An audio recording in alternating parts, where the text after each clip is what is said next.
Connie Walshawn with I Live for Dessert, and today I live for bark. Not the tree bark, but the regular bark that you eat with chocolate and all that good stuff. It's dairy-free, but you totally cannot tell it's dairy-free.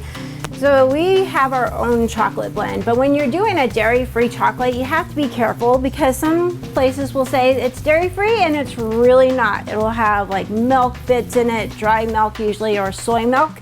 And soy milk really won't work all that well with your chocolate.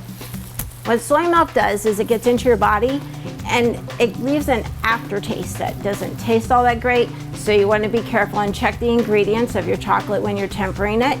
And also when you're tempering it, you don't want to just like stick it in your microwave or stick it on the stove and kind of walk away and forget about it. You need to do it in small bats.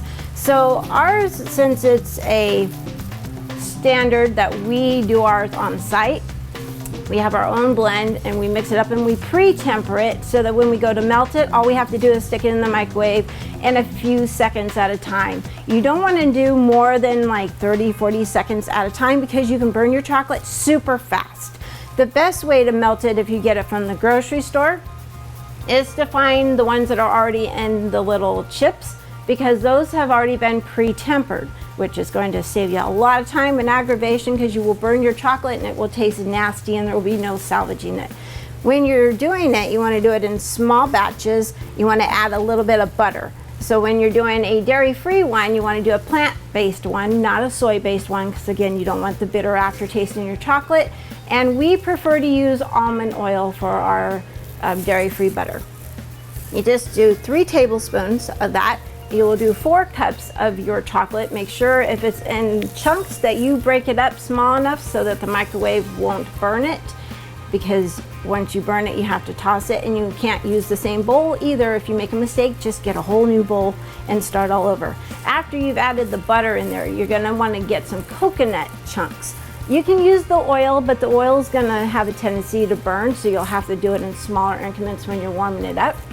If you do the chunks, you just do a small little wedge of it and stick it in there and it will do just fine. So then your chocolate will look like this after you've done it. It's going to be kind of thick, like a fudge, which is super good. You'll see that ours has some cocoa nibs in there as well, because we wanted ours to have a little bit more of a punch to it and not just be the standard boring chocolate. So when you have your pan, you're going to want a metal pan. You're going to spray it with some oil, because if you don't, you will have a hard time getting it out.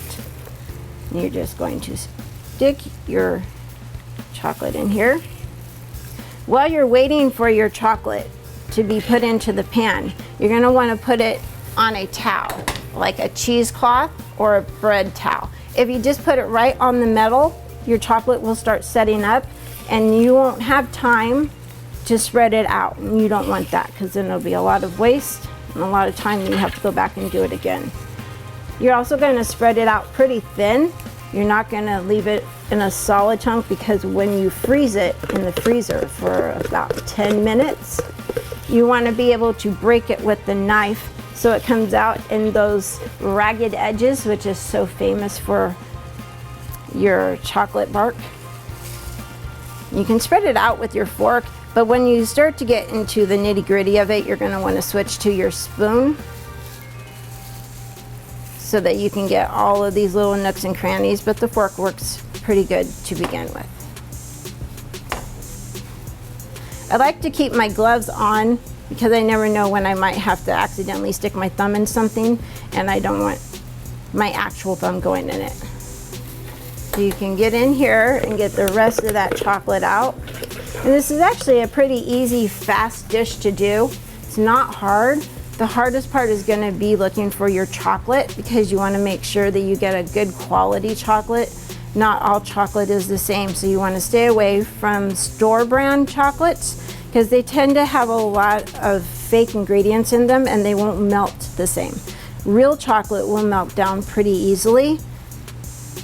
So it's not that we're against store brands, it's that it makes it easier to work with. You're not going to fill the whole pan up. because you want to have some place to kind of lift to start when you break it. If you fill the whole pan up, it'll be hard to get that out. Now we already made some orange and chocolate dairy-free cookies and we crushed them all up.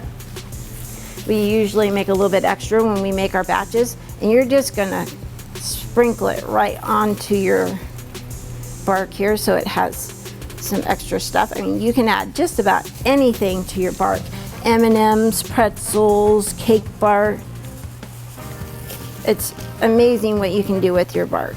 It doesn't have to just be cookie crumbles or plain chocolate. I mean, you can do plain chocolate, but who wants that? Everybody wants the extra. And that's it. So now we're gonna get ready to put it in our chiller. We have the turbo freeze button on there so we can set it in there, and we usually stick in there for about 7 minutes, but at home, you're probably gonna wanna stick it in there for about 15 minutes. If you have a lot of weird stuff in your freezer, like fish, you're gonna wanna cover it so it doesn't get those flavors into it, because your chocolate will absorb the flavors. If you don't, and you just have a standard freezer that's like empty, like none of us have that, then you can just stick it in there. So we're gonna actually cover ours with some wax paper, and then we're gonna stick it in there to set up. And we'll see you all in a few minutes. And while we're waiting for that to finish chilling, I'm gonna give a shout out to our sponsors. We have some lovely sponsors today. We have the restaurant and bakery mastery.com. So if you're a cottage baker, or you're a struggling restaurant, or you're a struggling bakery, then this group will mentor you, and they have packages for all your needs. Whether you're just starting out, or you're doing it for a little bit, or you've been doing it for a while, but your ducks aren't in a row, they're not anywhere near the pond, this group will get you back in the spot you're supposed to be, and they also will help brand you while you're at it, so that you can become a name that people are like, I totally know what you're talking about when you mention that name. And the other company that we're going to give a shout out to is Drevney Networks. They are a cybersecurity group who have kept us safe from many hackers and keep our systems running smooth. And I don't even have to try to get in there and pretend like I know what I'm doing with that, because they take care of everything. And you can go to www.drevney.com and you can ask them for an assessment to see how dangerous your system is, or is it locked down really good. And we just want to say thank you, sponsors, for being with us. All right, now we're going to take off our paper. You can use wax paper or parchment paper. You need a sharp knife. I like to use this one. It's just, I don't know the technical name of my knives. I really should, but I don't. This is what I call my middle grade butcher knife. And you're just going to put it in here and stab it.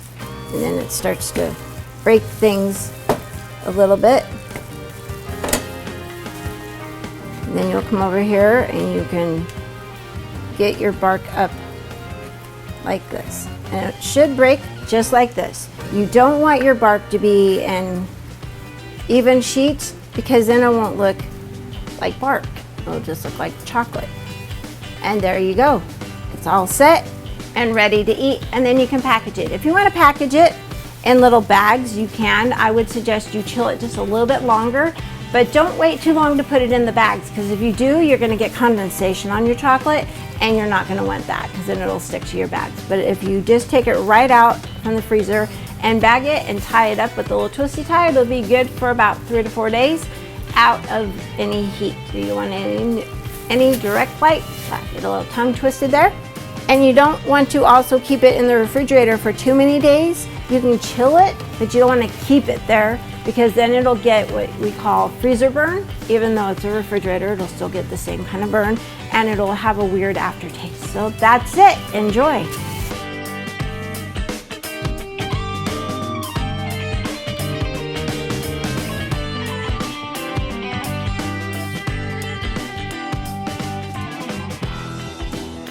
All right, and here is the final touch of your dairy-free chocolate bark with some orange and chocolate cookie crumble on top, and it is ready for you to munch on.